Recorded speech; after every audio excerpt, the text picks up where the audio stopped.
वैसे ही विचार कर रहे थे कि हे नाथ, हम लोगों के यहाँ भोजन पानी की व्यवस्था तो होती नहीं है, अब पत्नी जो है वो गर्भवती है, कम से कम ऐसी संतान तो हो जो कमा करके सब घर को व्यवस्थित करे। सब लोग बहुत ध्यान से सुनना। सूरदास जी के चरित्र में एक विलक्षणता और एक थोड़ी सी आश्चर्यचकितता ये भी है, इनके माता पिता अनुकूल नहीं थे। हमारे शास्त्रों में कहा जाता है माता पिता को प्रणाम करो, वो अति श्रेष्ठ हैं, अति पवित्र हैं, हम भी अपने व्यास मंच से कहते हैं। लेकिन श्रीमद् भागवत में एक श्लोक में कहा जाता है गुरुर न शस्यात् स्वजनो न शस्यात् दैवम न शस्यात्।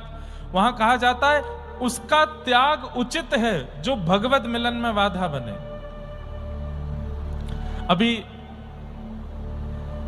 21 तारीख को संभवतः आद्य गुरु शंकराचार्य जी की जयंती है। उस दिन शंकराचार्य जी का चरित्र भी सुनेंगे हम लोग। अपनी मां से आज्ञा मांगते रहे कि मुझे वन में जाने दो, मुझे अब त्याग करने दो घर का, नहीं छोड़ती थी मोह के कारण। एक बार नदी स्नान करने के लिए गए तो एक मगरमच्छ ने चरण पकड़ लिया। आकर के मां ने खूब निकालने का प्रयास किया लेकिन नहीं निकल पाए। तो उस स्थिति में मगरमच्छ पैर पकड़ा बैठा है, रक्त मंडित हो गई है नदी और मां खींच रही है। उस समय शंकराचार्य भगवान कहते हैं मां ये मुझे नहीं छोड़ेगा, आज मेरा वध कर देगा, आज मैं जीवित नहीं बचूंगा। अरे अरे मेरा बालक कैसे भी बचाओ। बोले मां एक शर्त पे बच जाऊंगा। बोले क्या? मुझे सन्यास की आज्ञा दे दो, आज्ञा दे दो कि तू घर से जा सकता है। मैं जिस काम के लिए पृथ्वी पर आया हूं वो करने के लिए मुझे घर छोड़ना पड़ेगा। अगर आप ये आज्ञा मुझे दे देंगी तो ये मुझे छोड़ देगा। एक तरफ नदी एक तरफ खाई,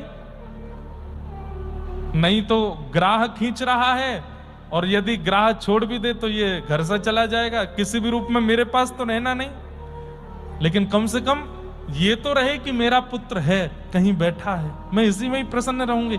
ठीक है मैं आज्ञा देती हूं, वचन देती हूं, तू सन्यास ले लेना। और जैसे ये बात कही ग्राह ने मुख खोल करके छोड़ दिया। सब लीला थी। प्रणाम करके अपनी मां को प्रस्थान कर गए। परसों हम 21 तारीख को सुनाऊंगा शंकराचार्य जी का चरित्र, बहुत सुंदर है। तो गरीब ब्राह्मण परिवार में सूरदास जी का जन्म हुआ।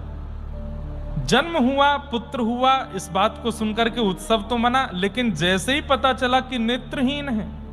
अच्छा, एक तो होता है, दो प्रकार के नेत्रहीन होते हैं। एक नेत्रहीन है जिनके नेत्र तो हैं, आकृति तो है पर उनको दिखाई नहीं देता। और जिनकी आकृति होती है ना, उनको जैसे अभी लाइट जली है तो अनुभव हो जाता है कि सामने प्रकाश है। नीला कपड़ा है तो उनको अनुभव हो जाता है कि यहाँ नीला कपड़ा है, यहाँ पीला है। ऐसे जिनके नेत्र की आकृति बनी होती है उनको इतना अनुभव हो जाता है। पर एक जो नेत्रहीन होते हैं उनकी आकृति भी नहीं होती। जिनकी आकृति नहीं होती उनके लिए सब ब्लैकआउट, कुछ नहीं दिखता उनको। ऐसे सूरदास जी थे, नेत्र की आकृति भी नहीं थी। 5 दिन का बालक कितना प्रेम चाहता है पूरे परिवार से, लेकिन रो रहे हैं एक कोने में सूरदास और घर में मातम मनाया जा रहा है। क्यों? हमारे घर में व्यवस्था नहीं है, हम लोग उचित परिवार नहीं है, ऊपर से ये बालक ऐसा जन्मा है जिसके नेत्र नहीं है। जब रो रो करके अति हो जाती थी तब मां दूध पिलाती थी, कम से कम शांत तो हो जाएगा। मानो जैसे घर के लोगों को लग रहा था कि बला आ गई हमारे ऊपर, तो अब क्या करेंगे हम। भैया, भगवत भक्त सहते हुए ही प्रकट होता है, और यदि प्रकट होते हुए नहीं सहा है तो जीते जी सहेगा, कुछ ना कुछ तो उसको सहना पड़ेगा। भगवत भक्त इजी लाइफ नहीं जी सकता, ये बात आप लोग लिख लीजिएगा और इससे डरिएगा नहीं। कहीं आप भयभीत हो जाओ, महाराज जी कह रहे हैं भगवत भक्त इजी लाइफ नहीं जीता तो हम भक्ति छोड़ दें ना। सहजता का मतलब क्या है? मैं एक बात कथा में कहा करता हूं कि हम लोगों को कितना कष्ट सहना है ये विभाजित है। एक जन्म में, 2 जन्म में, 3 जन्म में, 4 जन्म में, इतने वर्ष सब विभाजित है। मेरा लिखा होगा कि मुझे इतने जन्म लेने हैं और इतना कष्ट सहना है। लेकिन जैसे ही मैं भक्ति में प्रवेश करता हूं तो ठाकुर जी विचार करते हैं, बार बार जन्म देने से अच्छा एक बार में ही सारे कष्ट भुगवा दो। इसको 3 जन्म में जितना कष्ट सहना है, एक जन्म में ही सारे कष्ट दे दो, ताकि इसका दोबारा जन्म ना हो, ये मेरे पास रहे। तो भक्तों के जीवन में जो संकट दिखता है, कष्ट दिखता है, उसको आप कष्ट मत समझिए। वो एक प्रकार से ठाकुर जी सब एक साथ निपटवा देते हैं। इसलिए सरल जीवन नहीं होता भक्त का। धीरे धीरे सूरदास जी बड़े हुए। 3-4 वर्ष की जब अवस्था हुई, घर वाले बस ऐसे रखते थे कि इसको रखना है, कोई विशेष उनके प्रति प्रेम नहीं था। लेकिन 3 विद्याएं ऐसी थीं जो जन्म से थी सूरदास जी में। पहली विद्या कवित्व, कविताएं, पद रचना और सुंदर सुंदर भाव रचना बहुत अच्छी करते थे, कवित्व रचना। दूसरा सूरदास जी में जन्म से था गायन, गाते बहुत अच्छा थे। भविष्य कथन कर देते थे, बता देते थे कब कहां क्या क्या कैसे होने वाला है। ये सूरदास जी की जन्म से विद्या उनको प्राप्त हुई थी। 3 विद्याओं से युक्त। संसार में हर व्यक्ति मतलब हर व्यक्ति जन्म से एक गुण लेकर के आया होता है जो ठाकुर जी ने देके भेजा है। कई लोग उस गुण को खोज लेते हैं, कई लोग उस गुण का चिंतन भी नहीं कर पाते। सूरदास जी के अंदर ये 3 गुण थे। कविता लिखते थे, गायन करते थे और तीसरा भविष्य बता देते थे। एक बार इनके पिताजी कहीं किसी यजमान के यहां गए, ब्राह्मण थे, तो यजमान ने दक्षिणा में 2 सोने की मोहर प्रदान की। 2 सोने की मोहर पाकर के पिताजी तो इतने खुश कि बस पूछो मत। अब तो घर आए नाचते हुए। पत्नी ने पूछा, आज इतने प्रसन्न क्यों हो? अरे देवी देखो, 2 सोने की मोहर मिली है हमको। अब 6 महीने की तो सब व्यवस्था हो गई, खूब राशन आ जाएगा, खूब बढ़िया, खूब पेट पूजा चलेगी। और ये भी इसको भी खिलाना होता है, ये भी प्रेम से रहेगा, खूब प्रेम से पवाएंगे और कोई दिक्कत नहीं है। 2 सोने की मोहर, 6 महीने तो अब कोई दिक्कत नहीं है। और पिताजी ने दोनों सोने की मोहर एक कपड़े में बांध करके एक स्थान पर रख दी। स्थान भी नहीं था, 2 ईंटों के बीच में थोड़ी जगह थी, वहां रख दी। रात्रि में सोए, अब बार बार उठ के जाके देखें सोने की मोहर रखी है ना, बोले हाँ रखी है। फिर सो जाए, फिर उठे, अरे वाह रखी है ना, बोले हाँ रखी। गहरी नींद लगी थी, इतने में ही 2 चूहे आए और पूरे घर को खगोल रहे थे। तभी वो पोटली मिली, पोटली मुंह में दबा के चूहे भाग गए वहां से। सुबह उठ करके ना कोई हाथ दर्शन किया, ना कोई सूर्य प्रणाम किया, कुछ नहीं, सीधे जाके पोटली ढूंढी 2 सोने की मोहर की। जैसी देखी तो नहीं मिली। अब तो रोने लगे, पत्नी को बुलाया, कहां गई दोनों सोने की मोहर? पत्नी ने कहा मुझे नहीं पता, यहीं रखी थी। पूरे घर में ढूंढा लेकिन कहीं नहीं मिला। सूरदास जी तो क्या ही पूछें, ये तो देख ही नहीं सकते, ये कहां लेके जाएगा। इतना रोवे कि बस परेशान बैठे हैं, सिर पर हाथ धर के सुबह से बैठे, अब क्या होगा हमारा, अब तो सब सर्वनाश हो गया। अरे हमें तो ये लगता है यही मनहूस है, जब से जन्म लिया है तब से हमारे घर की गतिविधि और खराब हो गई। 2 सोने की मोहर कल आई है, 24 घंटे नहीं उससे पहले चली गई। सूरदास जी छोटे से बोल पड़े, पिताजी, मां आप रोते क्यों हो? अरे तुझे कुछ करना थोड़ी पड़ता है, बना बनाया भोजन मिलता है, खाने पीने को सब सामग्री मिल जाती है। पिताजी मैं वो नहीं कहता, मैं बस ये कहना चाहता हूं कि हम कोई धनवान थोड़ी जन्म लेते हैं, जैसा जन्म लिया था वैसे ही रहना है जीवन भर। दो सोने की मोहर के पीछे आप इतना रुदन क्यों कर रहे हैं? ठाकुर जी से प्रार्थना कीजिए ना, जो मंगल में होगा वो विधान होगा। नहीं माने, फिर भी रो रहे हैं, परेशान बैठे हैं। सुबह से शाम हो गई, अन्न का एक दाना नहीं बना घर में। दोनों माता पिता सिर पर हाथ धर के बैठे। सूरदास जी बोले, सुनिए, मुझे भविष्य देखना आता है और मुझे मंगल देखना आता है, तो मैं बता सकता हूं कि सोने की मोहर कहां है। लेकिन पिताजी,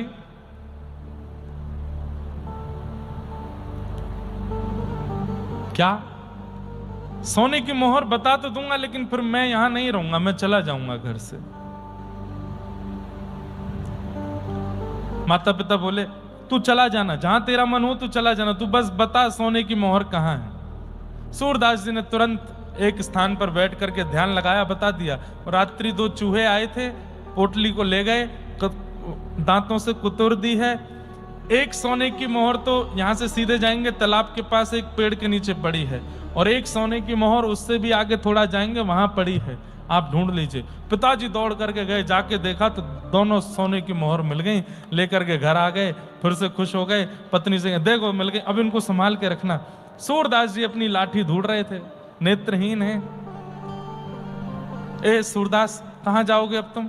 चलो, ऐसे नहीं करते, अब बोल दिया था हमने ऐसे, अब कोई बात नहीं, रहो तुम यहीं रहो घर पर। नहीं पिताजी, मैंने कहा था कि मैं चला जाऊंगा, अब मैं जाता हूं। अरे माता पिता हैं, थोड़ा बोल देते हैं, इतना बुरा मानने वाली क्या, रुको घर पे। सूरदास जी बोले, अच्छा मैं रुक जाऊं? बोले हाँ। लेकिन पिताजी एक बात सुनो। बोले क्या? अगर मैं रुका तो ये सोने की मोहर फिर चली जाएंगी। जैसे ही कहा कि फिर चली जाएंगी, तो माता पिता कुछ बोले नहीं, मौन हो गए दोनों। सूरदास जी ने थोड़ी देर देखा, जब कुछ नहीं बोले, मंद मंद मुस्काते हुए अपनी लाठी लेकर के निकल गए। पिताजी ने आवाज भी नहीं लगाई पीछे से, कुछ खा के तो जाओ। मां ने एक बार भी नहीं कहा कि कुछ वस्त्र तो ले जाओ।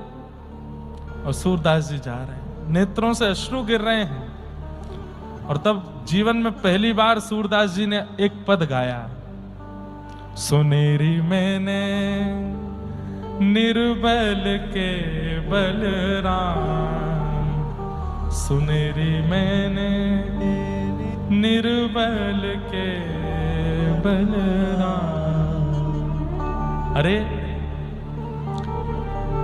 अरे सूरदास अपने आप को समझा रहे हैं, तू परेशान क्यों होता है?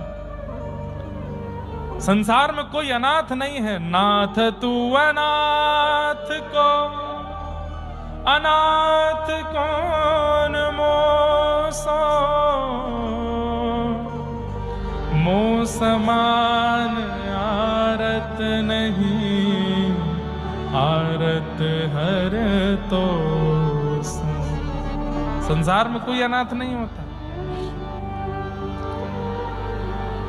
जिसने शरीर दिया है, जिसने मन बुद्धि दी है, जिसने हाथ पैर दिए हैं, कान दिए हैं, जीव दी है, बस नेत्र ही तो नहीं दिए।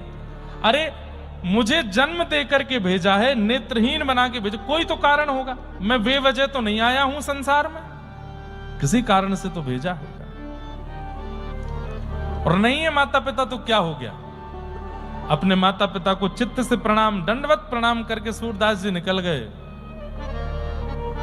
और बस मन में यही भाव गाते जा रहे हैं, सुनेरी मेरे निर्बल के बलराम। मैंने तो सुना है कि वे निर्बलों के बल हैं, सबको बल देते हैं। केवल हरिनाम ही है जो दुखियों को, जो पीड़ितों को, जो हारे हुओं को बचा सकता है, और कोई बल उस समय काम नहीं आता है। और हरिनाम कहते कहते श्री सूरदास जी अपनी लाठी लेकर के 6 वर्ष की अवस्था में घर से निकल गए। और चलते चलते चलते चलते आप दूसरे गांव में पहुंचे। वहां जाकर के रात्रि हो गई, एक पेड़ के नीचे रहे। तभी वहां एक जमींदार, आज की डेट में कहें तो बहुत धनवान, प्रॉपर्टी डीलर टाइप कोई व्यक्ति, बड़ा दुखी हारा वहीं से निकल रहा था। सूरदास जी महाराज बैठे थे, छोटे से बालक के रूप में सूरदास जी को देख करके उसने कहा, आप कहां से हैं, कौन हैं? बताया, मैं वहां से हूं, ये हैं। तुम क्यों इतने दुखी हो? बोले कि मेरी 10 गैया खो गई हैं। 10 गाय थी मेरी, पता नहीं चरने गई थी, लौट के नहीं आई हैं।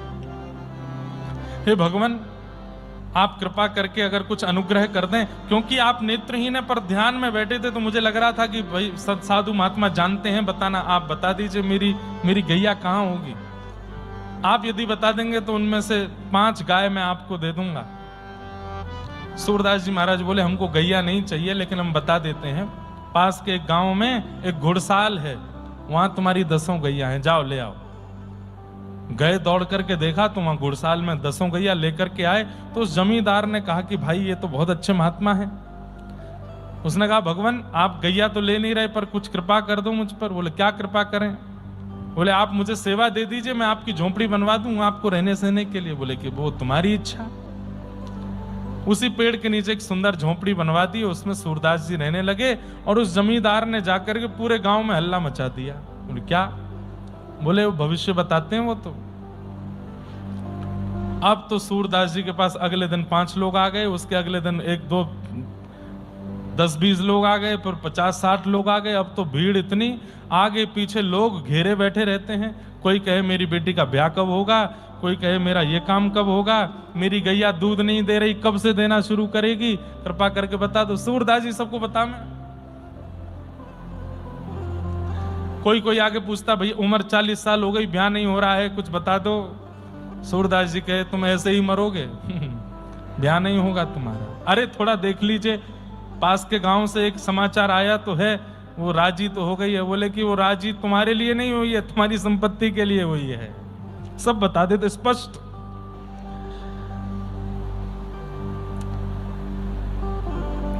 उनमें से कईयों ने तो सूरदास जी को गुरु मान लिया, वो यही हमारे गुरु जी हैं, सब जानते हैं, सब बता देते हैं। लेकिन सूरदास जी की रुचि उसमें कम थी। वो एक समय पर बैठ के जब सत्संग करते थे, उसमें उनको बड़ा आनंद आता था। और सूरदास जी अपनी प्रारंभिक समय में दीनता के पद ज्यादा गाते थे। ठाकुर जी परब्रह्म, हम सब दीन हैं, हम सब सेवक हैं, हम सब उनके दास हैं, ऐसे पद उन्होंने ज्यादा गाए। लेकिन 18 वर्ष की अवस्था हो गई। एक दिन बैठे थे और अचानक से पता नहीं क्यों रात्रि में अपनी कुटिया के बाहर निकल के देखा तो जहां तक देखें लोग बाग, भीड़ ही भीड़, और सब ऐसे ही सो रहे हैं। किसी को गद्दा नहीं मिला तो ऐसे ही सो गए। छोटे छोटे बच्चे रो रहे हैं, उनको कम अपने हृदय से लगा के माताएं सो रही। किस लिए? सुबह 4 बजे सूरदास जी बाहर निकलेंगे, नहाने जाएंगे, तो बीच रास्ते में हम पूछ लेंगे हमारा ये काम कैसे बनेगा, तो चलते फिरते भी बता देते थे। सूरदास जी बोले, इनमें से एक भी भक्ति युक्त होने के लिए, ज्ञान युक्त होने के लिए नहीं आया है, सब चमत्कार के पीछे आए हैं। तो सूरदास जी बोले, सुबह होने दो। सुबह हुई, जैसे ही ब्रह्म मुहूर्त हुआ, सूरदास जी कुटिया के बाहर आके बैठे। हजारों लाखों लोग चारों ओर, सब जय जयकार कर रहे हैं, सूरदास जी की जय हो, सूरदास जी की जय हो। पहले उनको सूरदास ने सूर स्वामी कहा जाता, सूर स्वामी की जय हो। सूरदास जी बोले, सब लोग शांति रखो, हम एक घोषणा करने वाले हैं, सब लोग ध्यान से सुनना। क्या घोषणा करेंगे? सब बिल्कुल सुई गिर जाए तो आवाज आ जाए, इतनी शांति में सुनने। सूरदास जी बोले, आज के बाद हम भविष्य कथन नहीं करेंगे। हमको कल रात्रि में कुछ आज्ञा हुई भगवान की, और हम आज के बाद किसी को कुछ नहीं बताएंगे। भविष्य बताना आज से बंद। सब एक दूसरे, तो फिर क्या करोगे? बोले, यहां बैठ के भजन करेंगे और शाम को 1 घंटा प्रवचन करेंगे, जिसको आना है आओ। 10 लोग भी नहीं रहे, सब चले गए। जितने थे सब वहां से लौट के चले गए।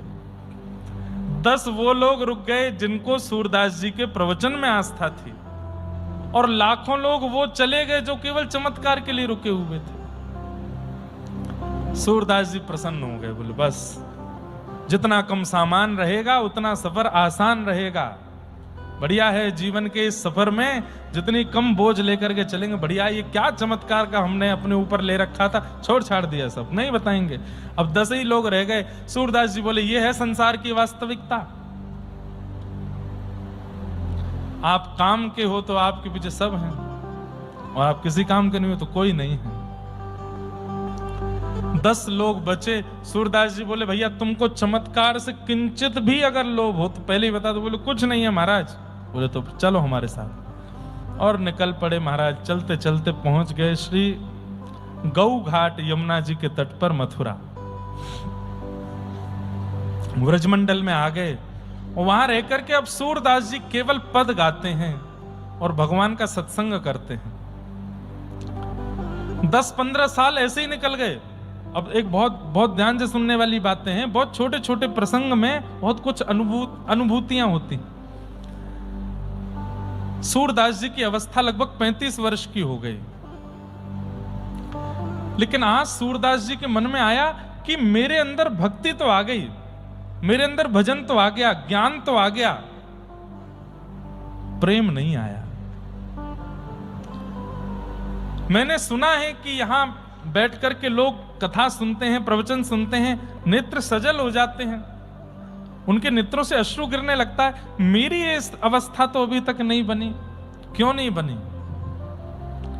गुरु नहीं आए मेरे जीवन में, मेरे जीवन में गुरु नहीं आए। एक बात कहें बंधुओं,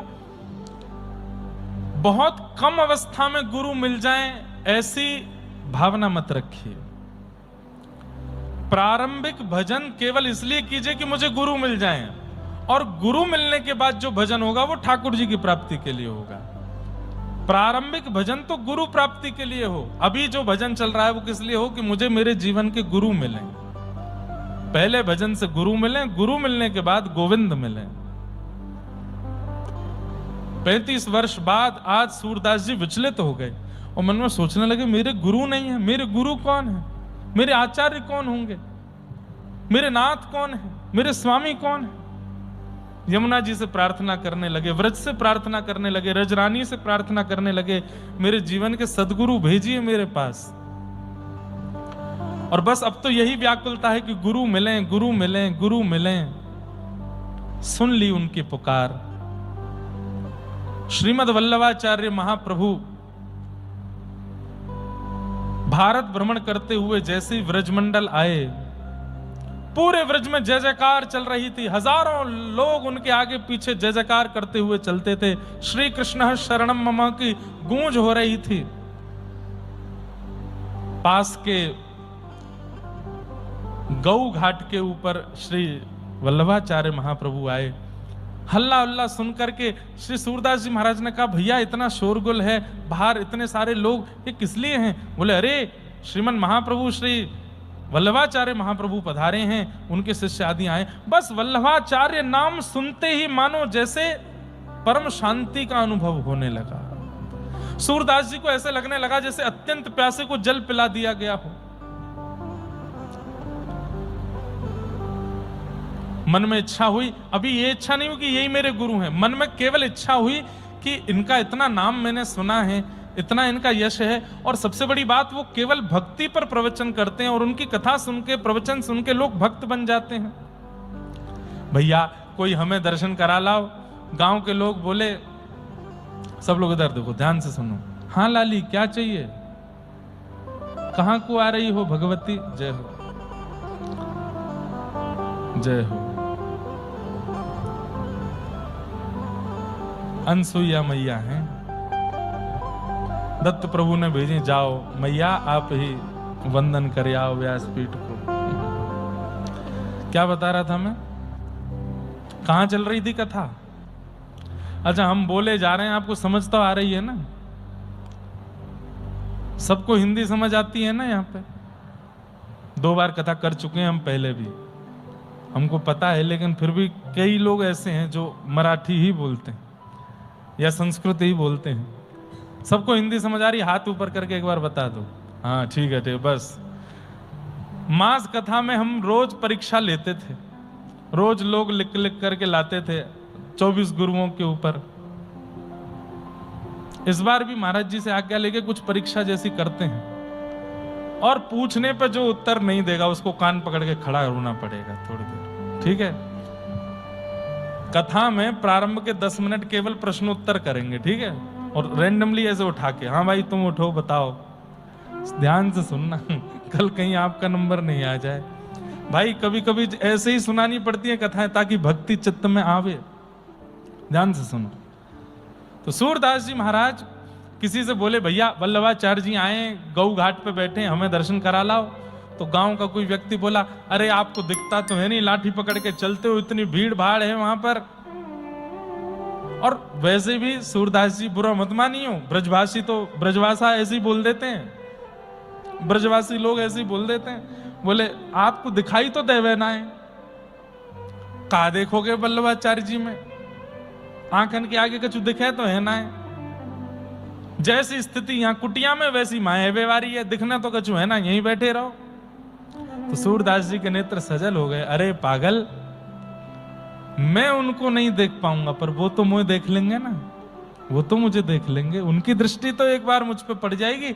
और उनकी दृष्टि पड़ गई, गुरु दृष्टि पड़ गई, यही तो हम चाहिए। चल ले चल मोकू। और सूरदास जी लिए लाठी हाथ में चले गए वल्लभाचार्य महाप्रभु का दर्शन करने। बंधुओं, वल्लभाचार्य जी कौन है? भगवान के मुख के अवतार हैं। श्री ठाकुर जी के मुख की इच्छा हुई कि मेरा इतना वर्णन सबने किया, मैं भी तो इसको देखूं ये कैसा है। तब भगवान का मुख ही श्रीमद् वल्लभाचार्य जी के रूप में प्रकट हुआ। सोचिए, भगवान के अंग प्रत्यंगों को भी इच्छा हो जाती है कि हम भी तो अपना अनुभव करें। कितना सुंदर है भगवान का मुख। वही श्रीमद् वल्लभाचार्य जी के रूप में प्रकट हुए।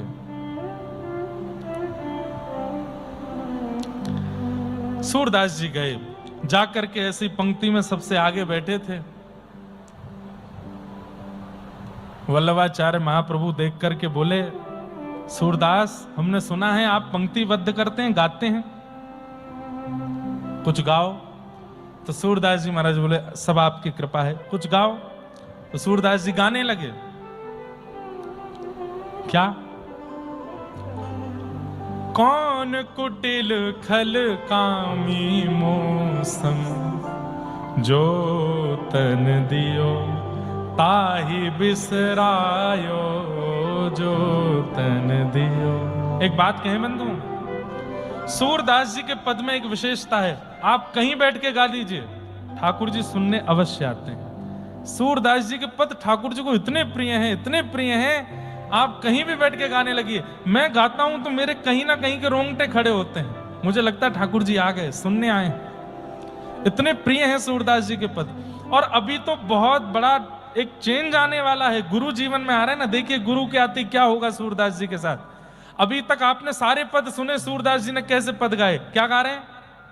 जो तन दियो ताहि बिसरायो, जो तन दियो ताहि बिसरायो, ऐसो नमक हरामी मौसम, ऐसो नमक हरामी मौसम, कौन कुटिल खल कामी मौसम, कौन कुटिल खल कामी मौसम। गाने लगे।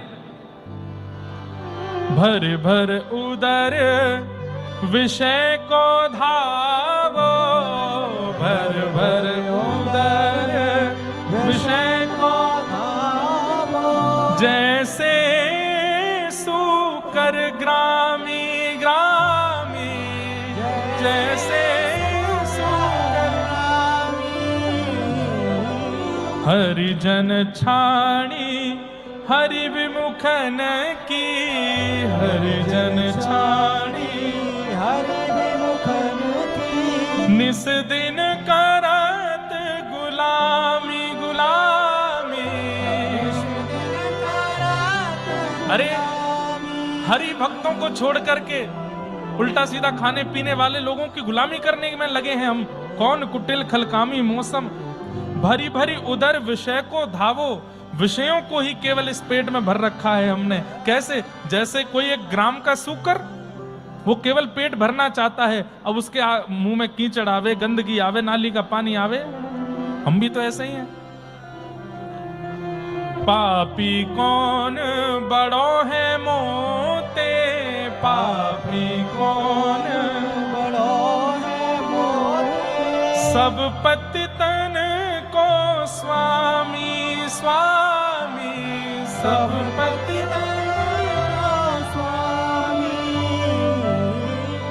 सूर पतित को ठौर कहाँ है, सूर पतित को ठौर कहाँ है। सुनिए श्रीपति स्वामी मौसम, कौन कुटिल खल कामी।